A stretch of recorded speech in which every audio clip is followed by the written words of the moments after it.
Hey, hey, that's an abrupt cutting off of the music there. Welcome, everybody, to live stream at the Upper Room. I'm your host, Ron Strand. We're glad you're joining us tonight.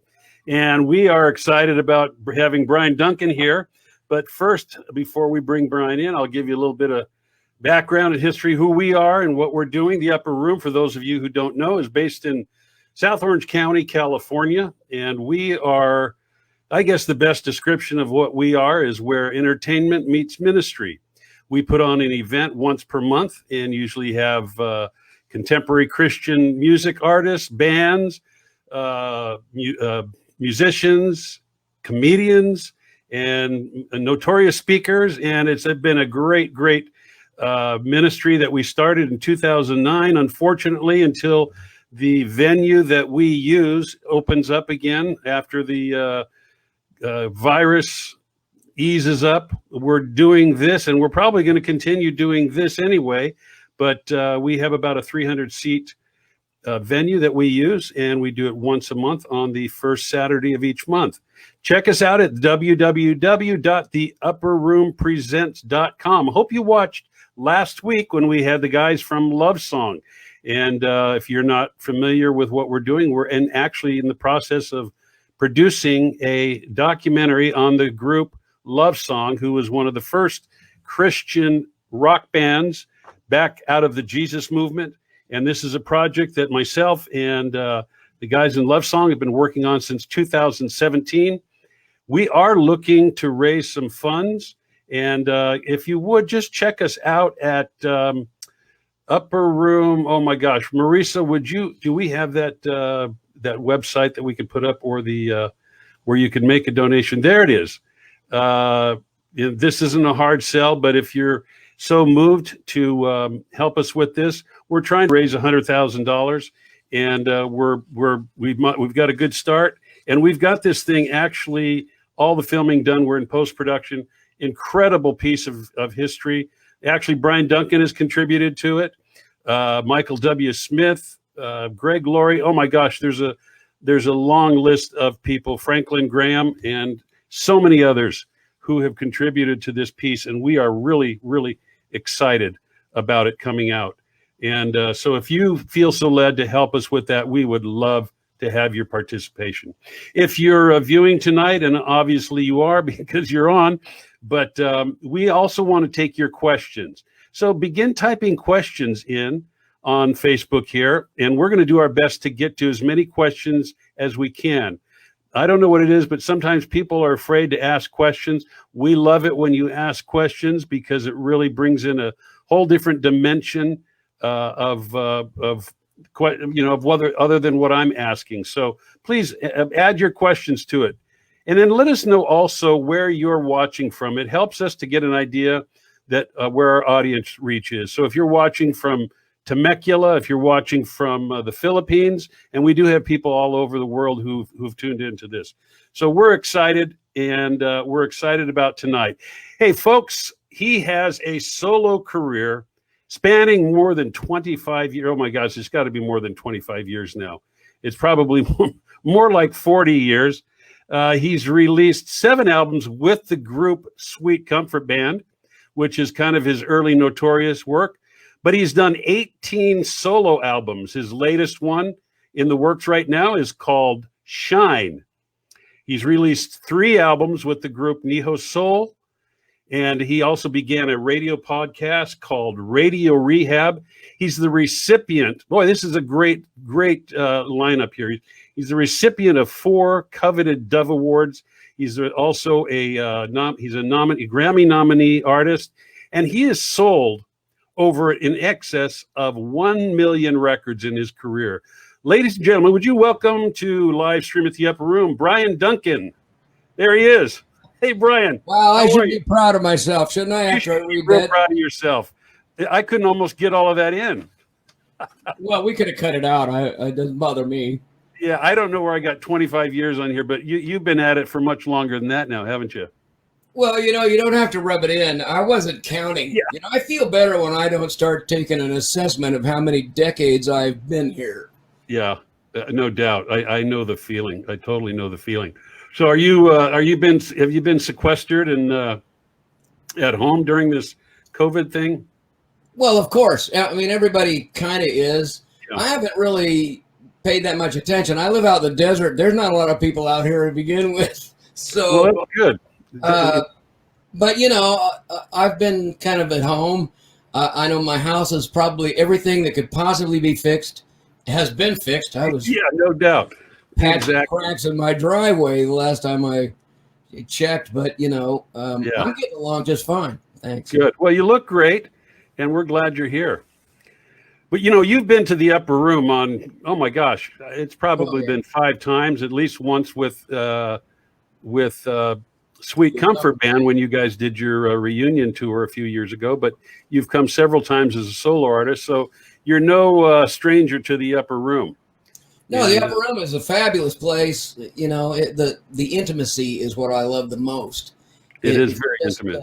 It's very relaxing, and the front row is like literally in your lap. So, you better be nice to the people in the front row. Yeah, no doubt. And it's a great audience. They're a very appreciative audience, and they're just wonderful people. And so we can't wait to get back to doing that and get you back out there again. Me too. I haven't been singing officially for like 6 months. Yeah. I still do online stuff with my local church. We kind of spread out, and I fill in occasionally for worship stuff. That's pretty much the end of it. Yeah. Well, that's about all we can do right now, isn't it? Yeah, but on the good side, my devotional time has like tripled in size. I actually spent enough time to wait on the Lord and wait for him to say stuff. Before in my devotions, I would read and then I would just hightail it, and God's going, wait, I was going to tell you something. Yeah. I guess if there's an upside to all of this, that would be it, huh? I mean, we're forced to spend time with God and get intimate. So that's a good thing. I discovered too that, especially, none of us saw this coming, this kind of a year. And I've always been aware that, when major changes happen, don't go making big decisions. Yeah, that's a good advice. Yeah, based on just reactionary things. And so I've spent a lot of time kind of waiting on God seriously to consider what needs to be said. And I'm going, you don't want to be going 100 miles an hour and have God turn left on you. And when everything stops, clearly God's going to have a different direction in mind after all of this. I don't see things coming back to the way it was. The interesting thing is I did the new record's called Shine. The song is called I Will Shine. And when I wrote that last year, or probably a year and a half ago, I had no idea. The opening line is, sometime we all come to find we can't stay where we've been. I didn't realize it was going to be quite this prophetic because, by February, we were sidelined completely. Yeah. Wow. That sounds like an incredible song. And times are just, you wonder what's going to go back, in terms of the way things were. It's just all up in the air. But hey, I wanted to kind of, you and I were talking a little bit before this, and a lot of what we do on live stream at the Upper Room is kind of get the man or the woman behind the music. People see you up on stage. They've seen you for so many years, but they're not real familiar maybe with your life, your past life and growing up and so forth. Let's. You mind if we explore a little bit of that? Whatever you want to talk about, it's your dime. We're okay. We're at the Upper Room show, not the Bryan Duncan show. Well, I do know that you grew up on the East Coast. So tell us a little bit about where you grew up. Well, my folks were from Colorado, and my dad was a Pentecostal evangelist, from the time he was 19. So we moved around a lot. Utah. I was born in Utah. We lived in Washington State. And eventually we went back to North Carolina to start a church with another pastor and his family. And I just grew up in church. It was a small church from the beginning. So, when I was old enough to hold a bass guitar, they stuck me up there to play the 4 chords that we all know. And, from there it was piano lessons and accordion lessons. And here, let me take the offering up while we're at it. Oh, the accordion, huh? Do you still play the accordion? Oh, heck no. My mom started me on the accordion when I was like 5. Did And she? thank God that didn't stick because, I'd probably be doing polkas right now. Yeah. Well, it's got kind of a weird, kind of funky chicness to it, doesn't it? Though. I put a little accordion music on a couple records back. It's called Conversations, and Yeah. we did actually put an accordion on there. And the guy was from New York City, and he was a Zydeco player. And, Oh yeah. man, I didn't realize how much stuff you could put on an accordion. Well, yeah. If it's well placed, it could be good. So your dad was a Pentecostal pastor, and you guys moved around quite a bit, and you had good relationship with your parents. I'm assuming you've spoken very fondly of your mom and dad in the past. Well, my dad led me to Christ. I mean, it wasn't his sermons. I sat through sermons, 3 times a week, but it was his life and the way he lived it. And I really, somebody asked me if I when I accepted Christ, and I'm not sure I could put my finger on a date. But it was growing up with my dad and hearing him preach. But mostly, I remember his jokes at church, but I remember his life at home. And that's the difference. So his life reflected his faith.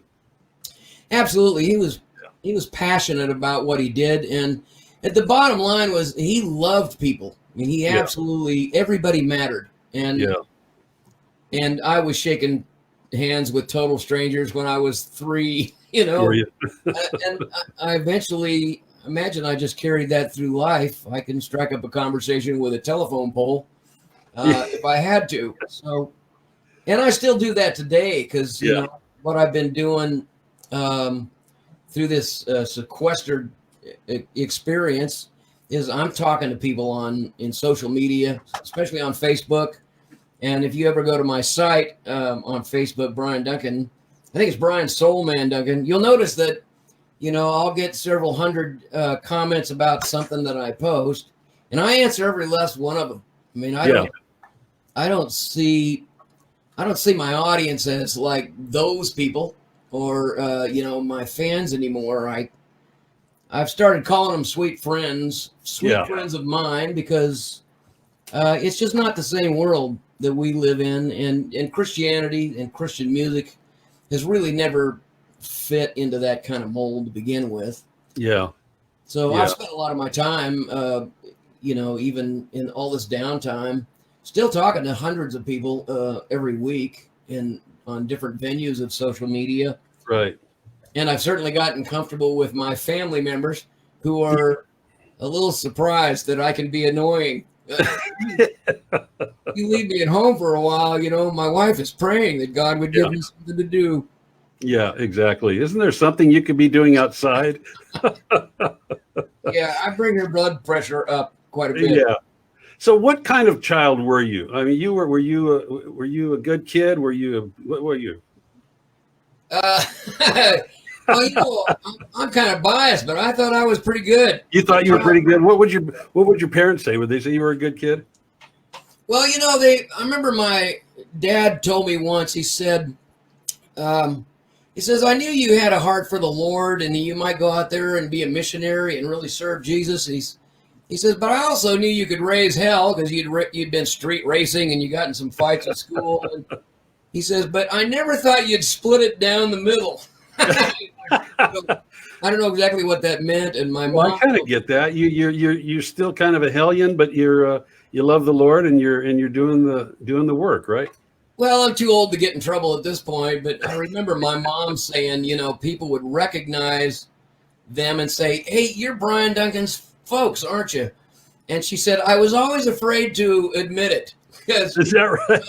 About half of the people weren't really crazy about, that evil rock and roll in church. And then the other half, probably had a higher opinion of me than they should.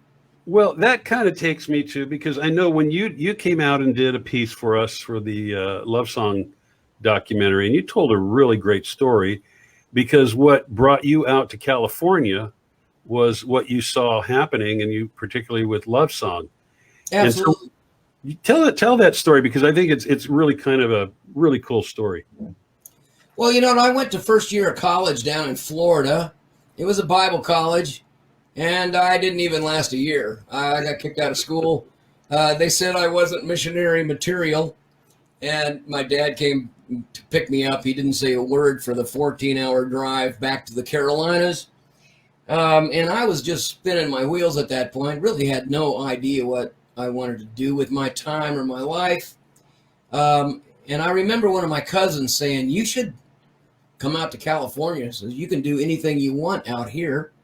And nobody will care. And I thought, well, I gave it some thought. But then I saw an album cover where I think it was the back of Tommy Coombs's head from the beginning. Long curly hair and a guitar on their back. And then I heard lend an ear to a love song. And it was like everything that they did was just spectacular. It had elements of the Eagles and the Beatles and the Beach Boys.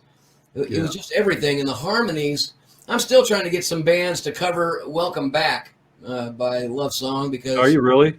Yeah, that first record is just... It's never been beat in my book in Christian music. There's never been a record quite like that very first Love Song thing.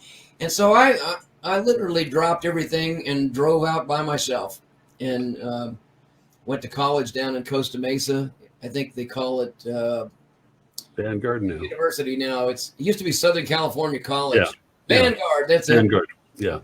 I went there for almost a year or two, and then I ran out of money. And then I called my folks and told them I was quitting college to join a rock band. Yeah, how did that go over? Oh, they didn't talk to me for a long time. Is that right? A few years. Now, were they, your dad being a traditional kind of Pentecostal, was rock and roll music was anathema, I assume? Well, I mean, he wasn't hardcore, this is of the devil kind of music, but, there were certainly people in the Pentecostal denominations that, weren't too keen on it. And of course, we weren't doing really heavy stuff when I left for California. I was singing, folk style music, James Taylor stuff. And of course, the Sweet Comfort Band kind of dialed it up. Yeah. But, eventually my folks were pretty good about it in the long run.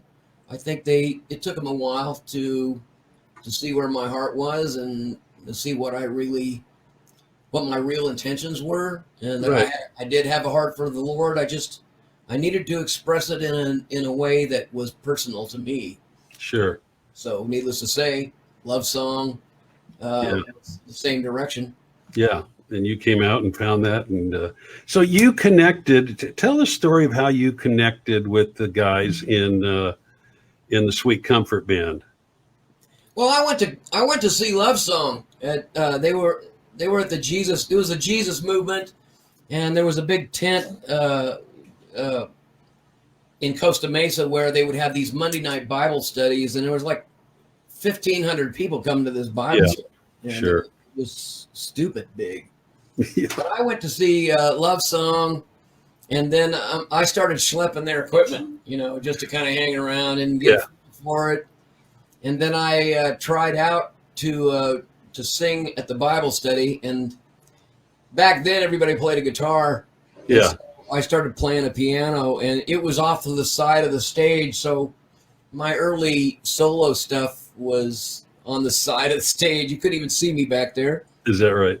But Kevin and Rick were from Riverside, and they saw me sing there a couple of times, and they came down to see me and said, "Hey, my brother plays drums and I play bass, and we'd love to back you up sometime." Yeah. So I went out to see him, and we started a band pretty quickly thereafter.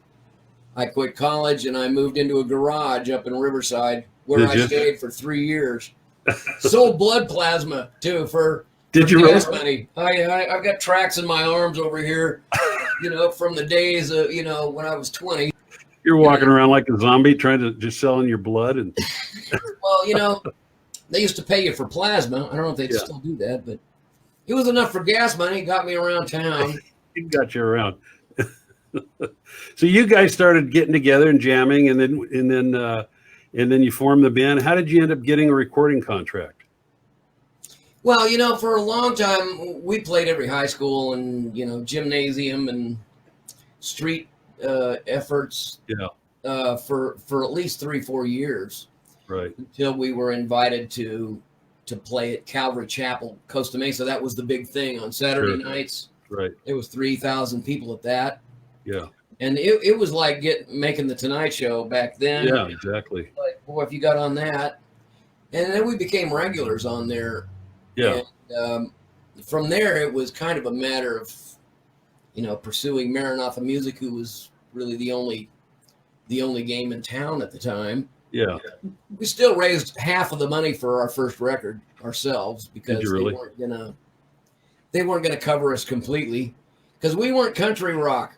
Country rock was the big thing. Yeah, that was kind of the big thing then, wasn't it? Folk, country, that was okay. Yeah. We're not sure about the jazz things and the funk. Jazz and funk was kind of our downfall and kept us kind of on the outskirts of the Maranatha community.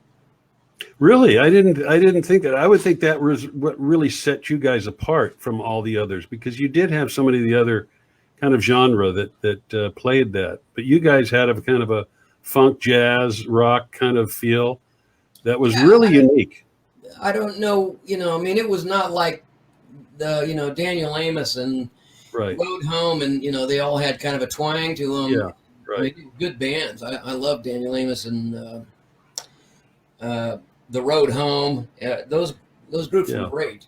But we were at first, the Sweet Comfort Band was 3 people. I think we had a guitar player by the time we played at Calvary Chapel, but,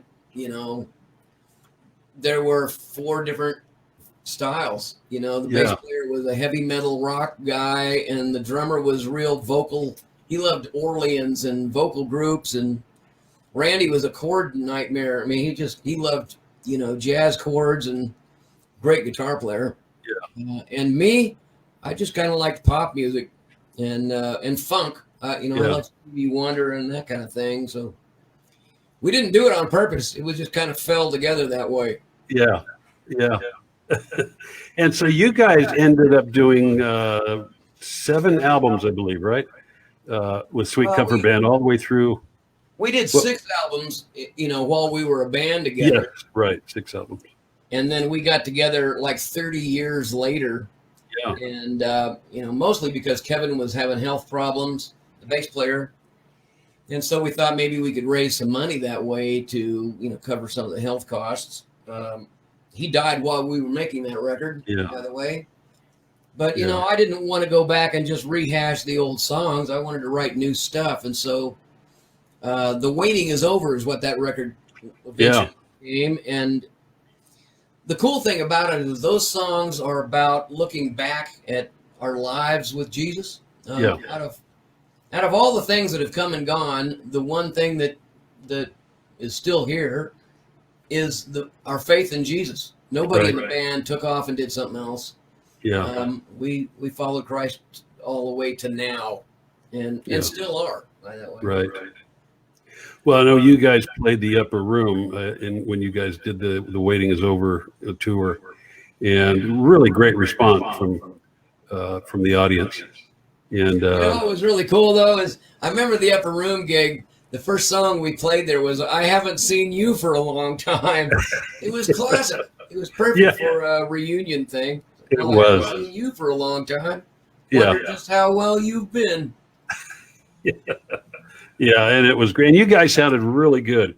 And I know you guys put a lot of time into rehearsing and coming together. So how did the death of Kevin Thomas you always get rid of Kevin Thompson. Thompson, yeah, it's Randy Thomas, Kevin Thompson. Yeah. Kevin Thompson affect you because you guys spent a lot of years together. Well, the band didn't break up on really good terms. I was kind of wore out. Being in a band, it's like being married.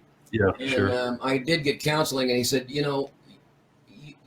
You don't have to stay in a band. It's not like a marriage. Yeah. You don't have to stay in it. It's not a covenant relationship. So, I mean, I just wanted to have some control over my own life. I was on the verge of having a kid for the first time, and everything. Suddenly, you're going, "Wow, I need to make a living." Yeah. We were typical broke band, Sure. and so it was 25 years, maybe close to 30, when Kevin died. But I went to see him in the hospital. He was paralyzed because of complications in his neck, and I went to see him in the hospital. Just out of courtesy and respect. Spent a lot of years with him. Yeah. And it was astonishing. He was astonishing because I never heard him lament or talk about how awful it was and God's not treating him right. None of that. In fact, they thought he was kind of strange because, they didn't give him any meds for depression or any of it. And they said they'd never seen anybody quite like that. Yeah. He just, accepted life on life's terms and trusted God with wherever he was. Yeah. Amazing guy, huh? Wow. Yeah, you have to respect him for that. Yeah. And so you started your solo career not long after that, right? It was at 1970s or 80. 75. Well, I think oh man, I can't remember. 85. 85 maybe. I didn't quit the band to go solo. I mean, it looked that way because, it happened pretty fast. But Right. I quit the band to stay home, to not be just gone all the time. Yeah. My friends didn't know me when I got off the road, and it was really lonely. You come back and, you're living in a garage still and you're pushing 30. And I was going, I don't know, maybe this isn't my calling. So you guys broke up, Sweet Comfort. You're out starting your own solo career. Did you have a child at that point? Was that your first child? And Yeah. Well, it was about a year before I was approached by Light Records about doing a solo project, and financially it was better than pouring concrete. So I thought, I never stopped writing. That's the thing. I was still writing songs, and so I went with it. And of course, I've still been doing it all this time. You've been doing it all along, huh? Yeah, I just, it's been a calling. There's no doubt. Yeah, yeah. And so you went on to record 18 solo albums since then. 18 solo albums. And is that including the one you're working on right now? Well, I've done, I haven't been on a major label for, a long time. And we started crowdfunding all the new records. I have a bunch of records. In fact, that's what I've been doing online, is trying to reintroduce myself to people who go, yeah, I loved him back in the day. Because a lot of people remember the early records. They even remember my early solo projects. Yeah. They're not aware that I have the live experience and conversations. And the newest one is called Shine. Because I'm continuing to write. It's a diary of faith. The songs aren't the same now as what I was writing then, and the stories aren't the same. Yeah. The answer's the same, but the new thing, I even covered a couple of songs. One of them was one that my folks used to sing. My folks sang duets all the time. Did they? Yeah, and they covered a Dottie Rambo song called Looked Beyond My Faults. And, after Mom passed away, I'm really glad that I did that before I lost them both. But we did that song on Shine. And, of course, I turned it into a blues hit at the end. I'm not sure if Dottie would be proud, but I really like the song. And, it seems like these days, I have a softer place in my heart for older songs, the songs I grew up with in church. Even this year I sang at a funeral and they wanted me to do the old rugged cross, and I come to the garden alone. And so I sat there and figured out an arrangement, and wow, I play those old songs and tear up. It was like, wow, I've gotten soft in my old age. Well, they become more special, don't they? It seems like as we get older, those old classics. Yeah, one of my biggest regrets is that I didn't record my folks singing together. And my whole family is a bunch of singers. They would sing these harmonies with, even the early Bill Gaither stuff. They would sing that stuff and the church stuff from the 50s and 60s. But their harmonies were spectacular, and I wish I had a copy of that now. Oh, yeah. Now, you said your whole family was musical. Did you have a lot of siblings? I have 2 brothers and a sister, and my folks took on about 9 at different times, but they had about 9 foster boys. Do they really? Yeah, they took in teenage boys because nobody wanted them. They were the hardest ones to find a home for. So there's that. And then of course I have my own 4 kids now. I have 2 daughters and 2 sons, and now they're throwing grandbabies at me faster than I can even keep. Are they really? Yeah. So tell us about, you've got two daughters and 1 son, or 2 sons? I've got 2 sons and 2 daughters. Okay, I think I've met one of your sons at the upper room. So, by the way, Devin loves to come down there. I tell him good. both. But Devin drives down from Los Angeles, because he's a music head. Yeah. And he's always been at the shows. And Brandon came down once as well. Yeah. He's a firefighter in San Diego, so it's a little easier for him to get there. But yeah, they're all, But Devin is the musical guy. Is he? He likes the stuff I've written. He says, you got a song for every feeling and emotion that there could be. And he's done some acting in the past, and he says, I play some of your songs just for the motivational characteristics, that I'm looking for, because you have something that fits all of them, which is, it's quite a compliment coming from you. Quite a compliment for your son to want to actually play your music too. That's quite a compliment. And is he the only one that turned out musical? Are they the daughters musical? Well, they're all. Yeah, no, the daughters are. I'm sure they like some kind of music. It's not mine for the most part. My oldest son, Brandon, he called me up a few months ago, and because he's just now discovered vinyl records, and he was in a store. He was in a store, and he found one of the early Sweet Comfort Band records called "Breaking the Ice," and he calls me up, and he bought himself a vinyl record player and everything, and he calls me up and he says, "Dad, listen to this," like I wasn't there, and I'm going, "Yeah, back in our day, we used to play these things. We used to record. We had to drop a needle down." That's really amazing. So you have how many grandkids now? Oh my gosh. I have 1 grandson that just happened on Leap Day of this year. I mean, I got to see him 1 time, and then the virus hit. Oh gosh. I've seen him 3 times since then, but at a reasonable distance. But he looks like Grandpa. His name is Cassius Ray. Cassius. And then both of my girls are starting to have kids. Nikki has 2 girls that are granddaughters. It's Lily and Penelope. They're going back to these old names. Yeah, they are. And Penelope.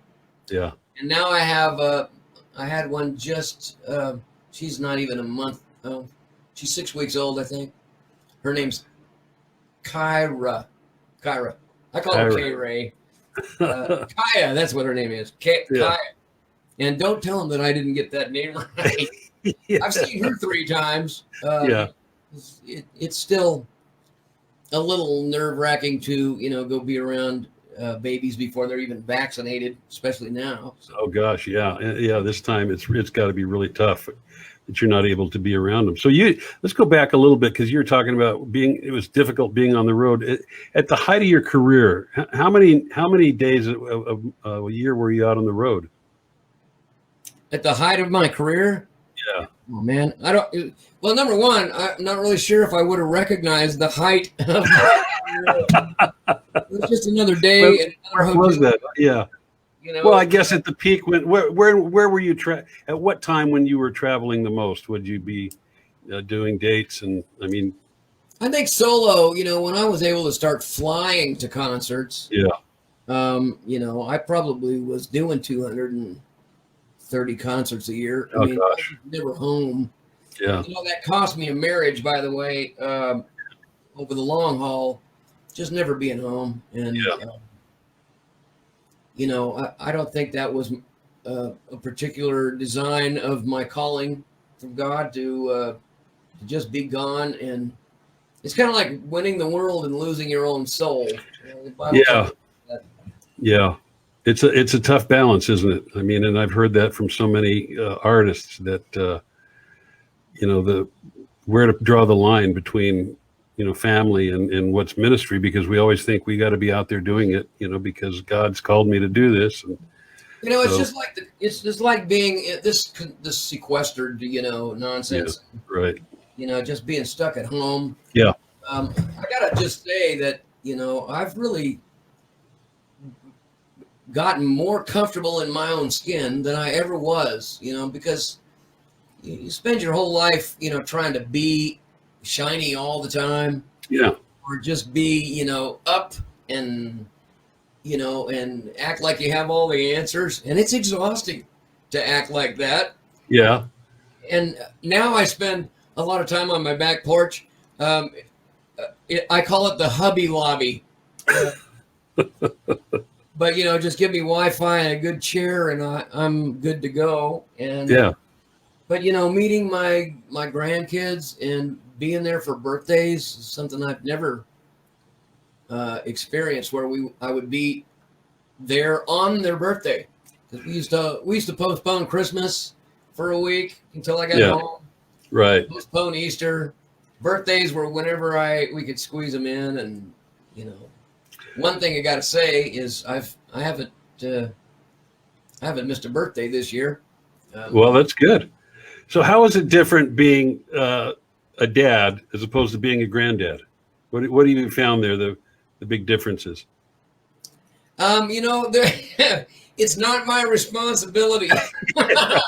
That's my favorite part. Yeah, You know? exactly. You know, it's not my job to discipline the kids, and that kind of ruined kids for me. You know, early on, because you know you had to teach them that there were consequences for the wrong choices, Yeah. and you know I didn't like that for myself either. So, Right.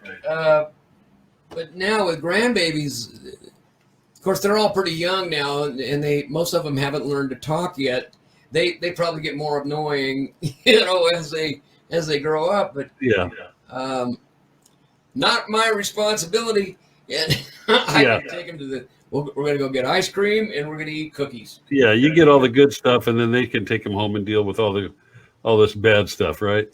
What's really funny is my kids are acting more adult now than I am. Is that right? Or my wife, you know. Yeah.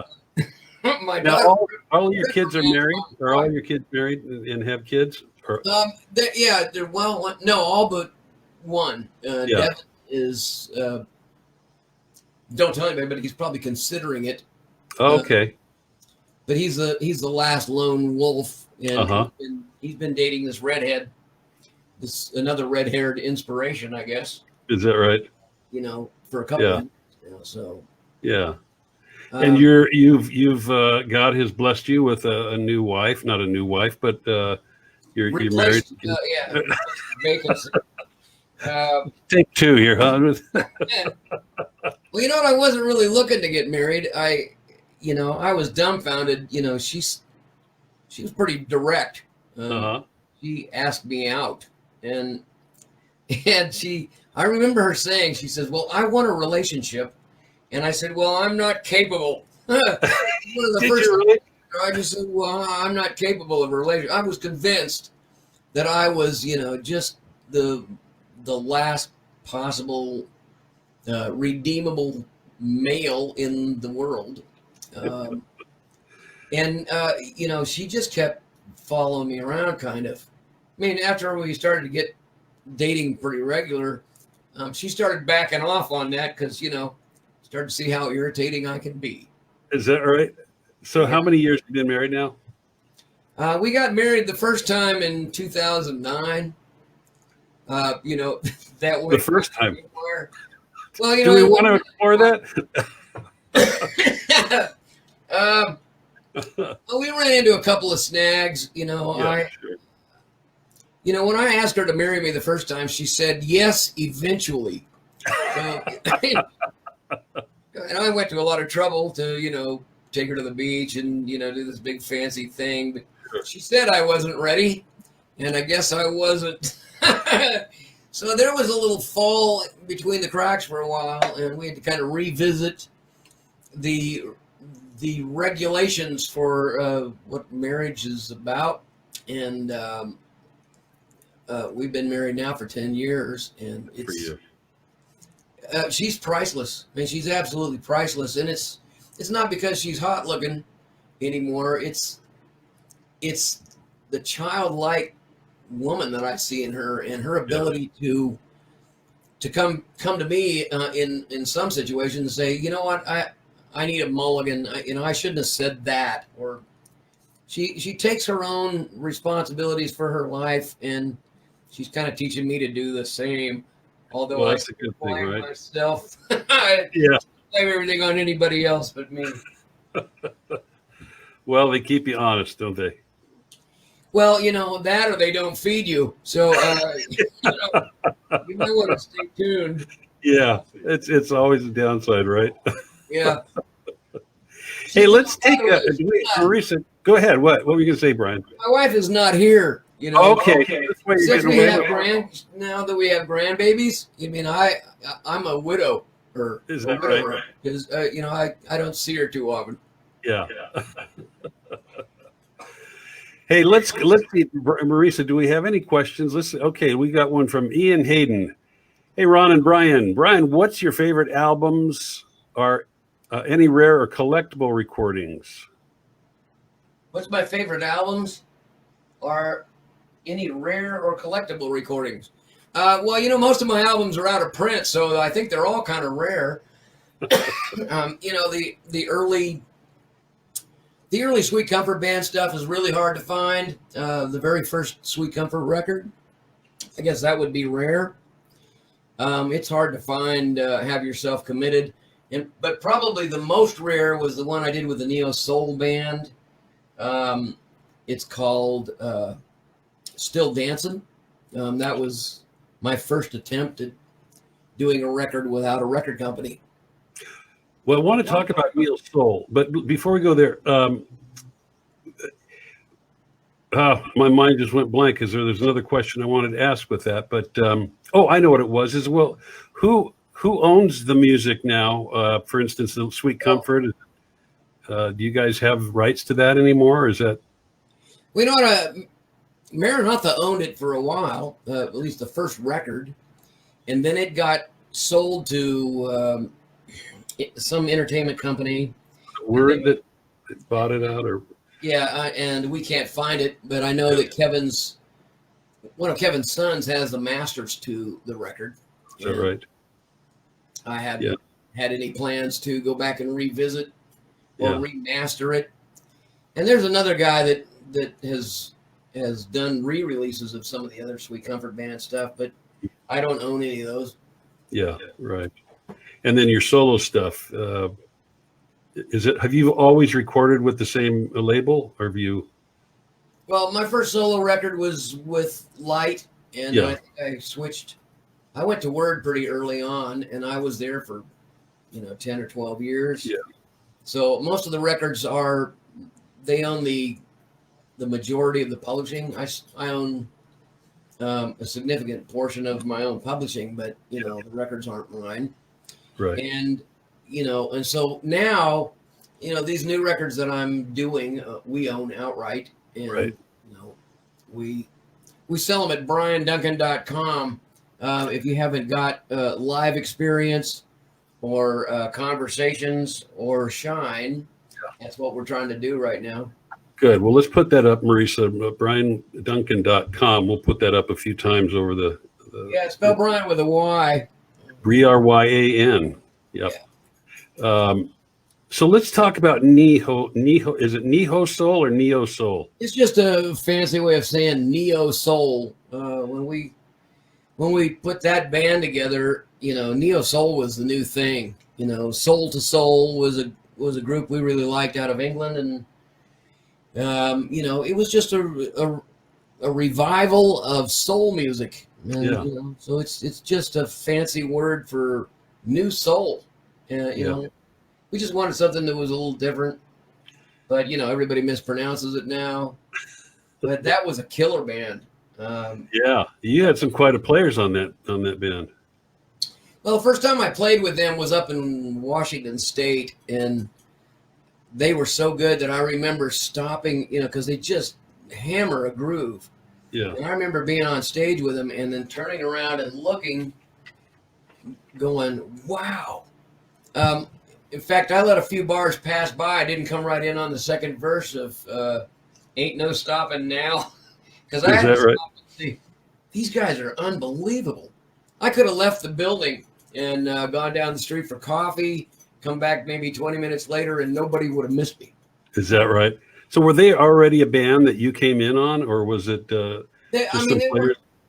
they were friends. They had worked together before. So I mean, they're all still friends, and but most of them work in churches up in Washington State, and we just couldn't keep the band going. It's a lot of money to fly a whole band around.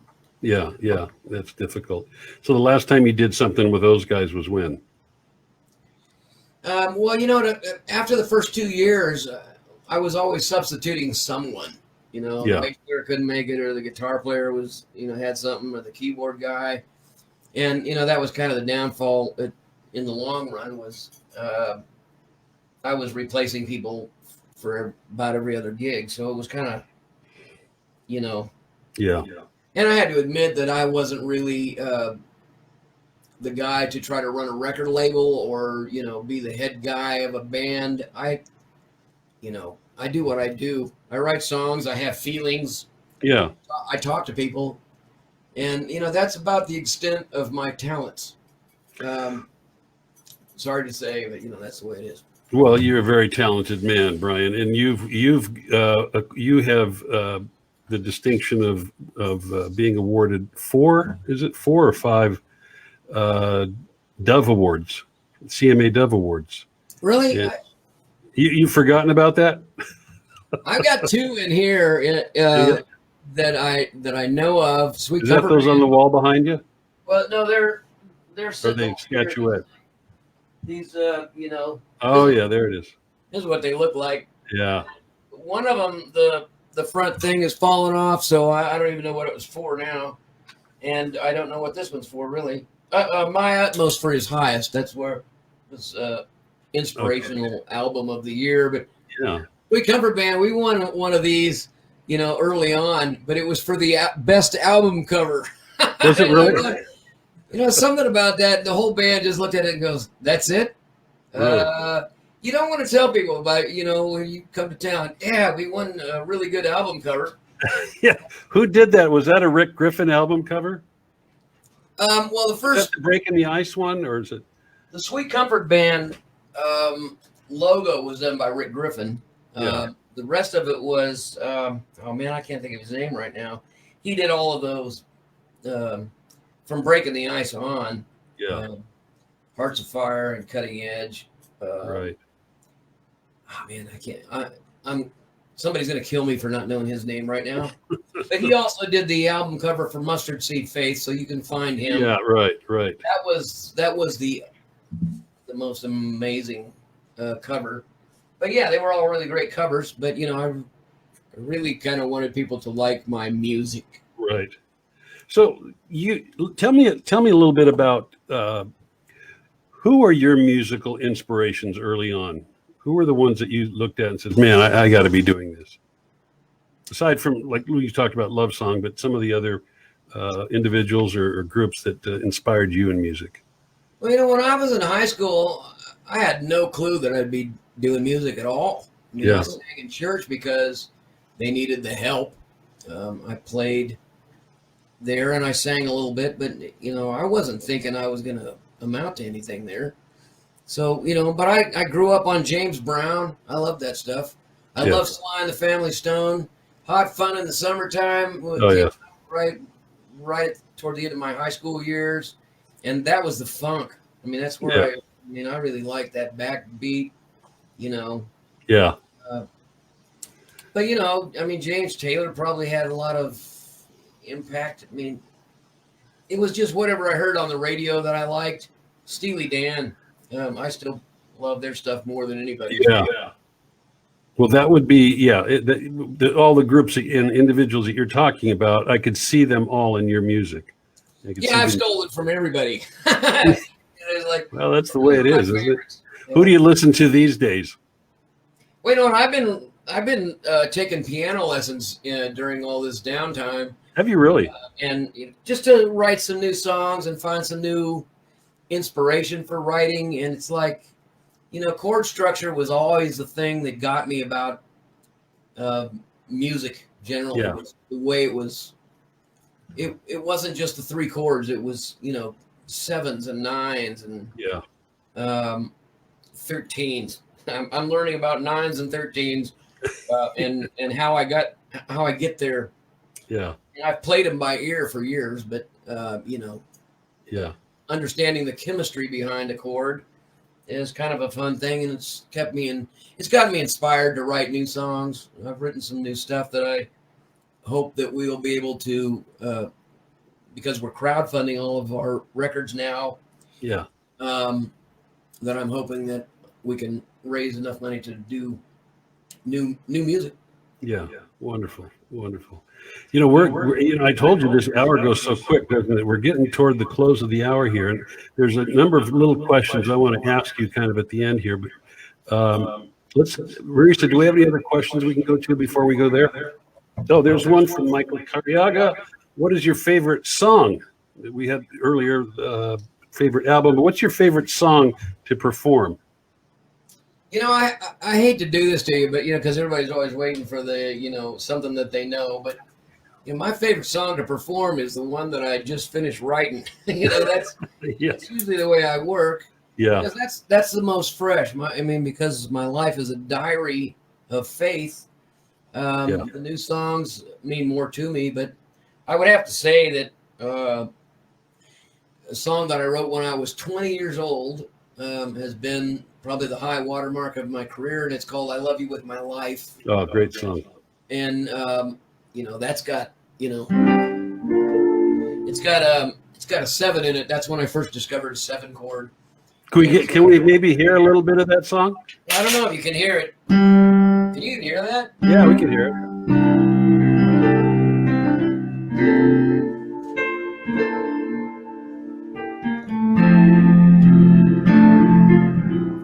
Most people know this one. I would like to say, just before no, that's not it either. Leave you, that I'll be back someday, and with me I will take you, so do not be afraid.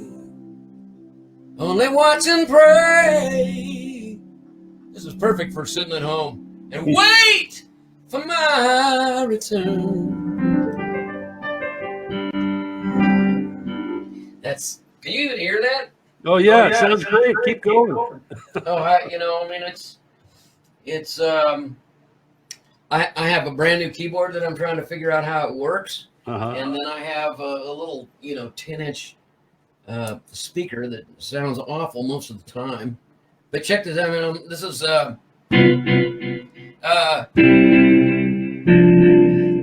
I can even play guitar on here.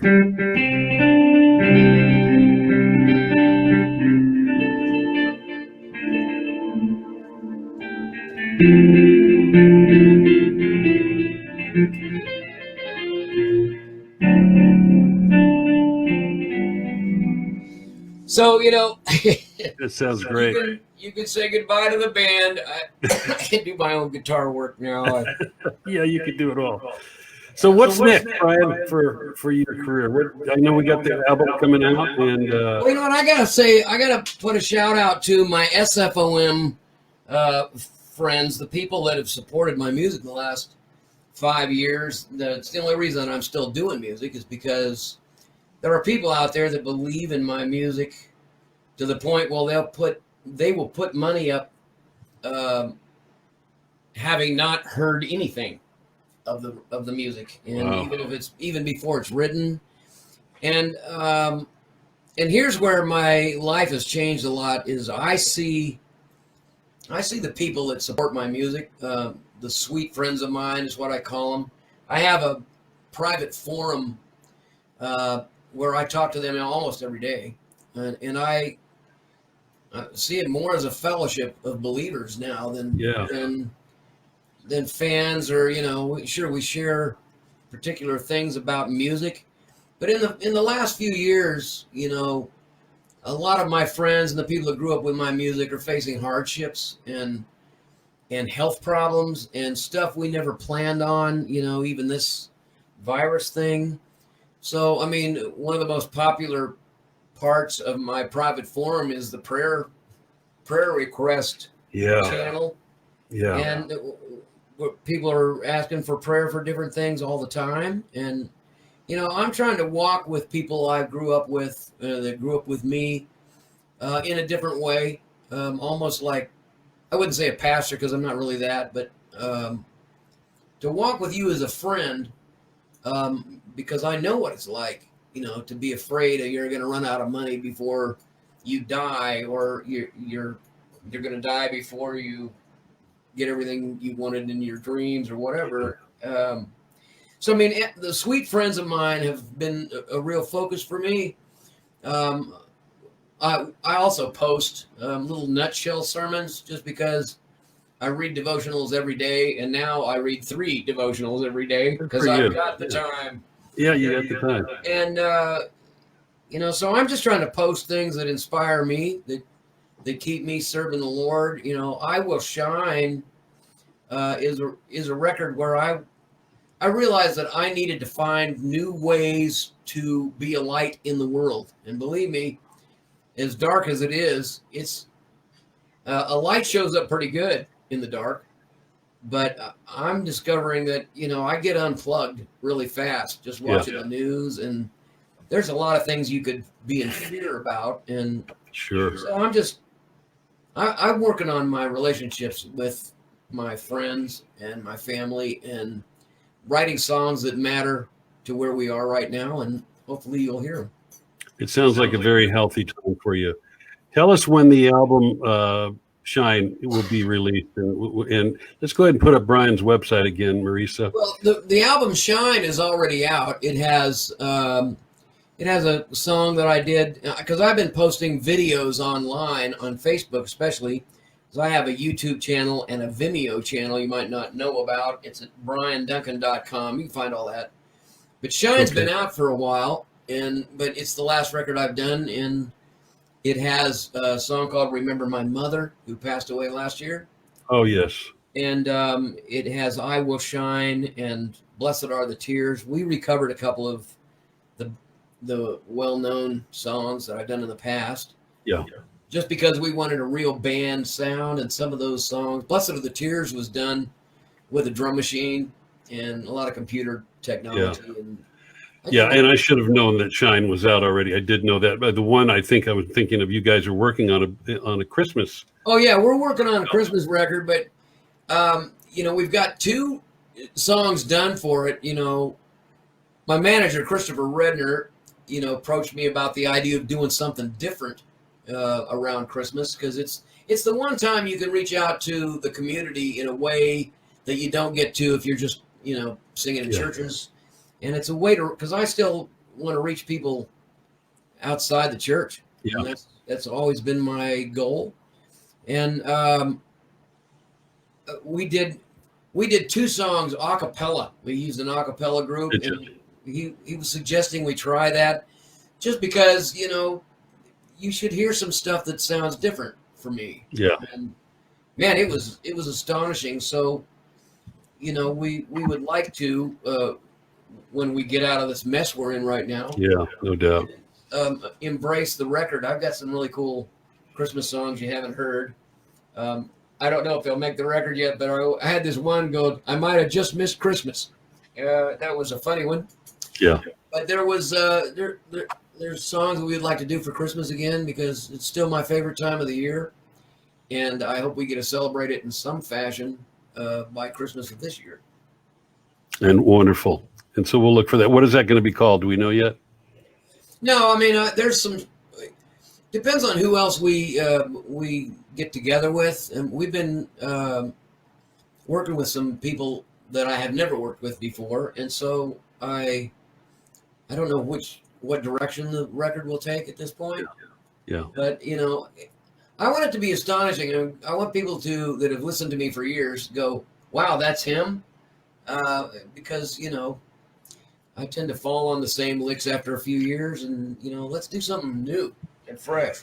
Well, you are an incredible artist. You're a gifted man. You've got a wonderfully loyal fan base, and you've endured the years, and that's a big deal. And believe it or not, Bryan, we're already at the top. We're past the top of the hour tonight. I told you it goes quick. Well, man, I really appreciate you having me on, Ron. Oh, gosh, thank you. It's our joy. One of the things that we do at the end of each one of these, though, is because you did address it, because you said that there's people in your, what did you call that group? The Sweet Friends of Mine. Yeah, Sweet Friends of Mine. Yeah, that's a great thing. But a lot of people that came up in the faith like you and I, and have been around for a long time, struggling in their faith, struggling right now through this craziness that we're in. People might be watching tonight that may just like Bryan Duncan music, but don't have a relationship with Christ. What would you say to those people tonight, Bryan? I say, the best reason for following Christ is that he came to make a way for us, primarily that we could know him personally. We could know God personally. And I've even discovered that he walks with you when no one else does. Mm-hmm. He walks with you when you can't put your finger on a single thing that makes you feel valuable. And when hardships come, and they will, yes. Things that are devastating, that are disillusioning, where you feel like you've kind of lost your way. I don't know how you do that without being able to. When I close my eyes, Jesus runs to me. That's as good a thing as I can think of. The primary purpose in the Bible is that we might know him, that we might know God. And knowing him is how you walk through the valleys of the shadows of death and not fear any evil, because he's overcome the world, and he's overcome death. And there's nothing here that God is up there biting his nails about. Yeah. And the best thing I can do is close my eyes and spend time with him and focus on him, especially in a world now where everybody's so vindictive and offended and narcissistic. You need to know a Savior that will walk with you and talk with you regardless of the condition you're in right now. And it's really simple. It's just a matter of opening the door and saying, I want you to be my Lord and Savior. Yes. And if anything has been worth anything in my entire life, it is to be able to stand and say, I'm still here at 67. I'm still here serving Jesus because he's been faithful to me for the long haul. Yes. Amen. And you said it, Jesus says, behold, I stand at the door and knock. And if any man hears my voice and opens that door, I will come in and sup with him and he with me. And folks, it's just that, it's, I say it's that simple. That's just the start. That's the prayer. That's the confession. And God is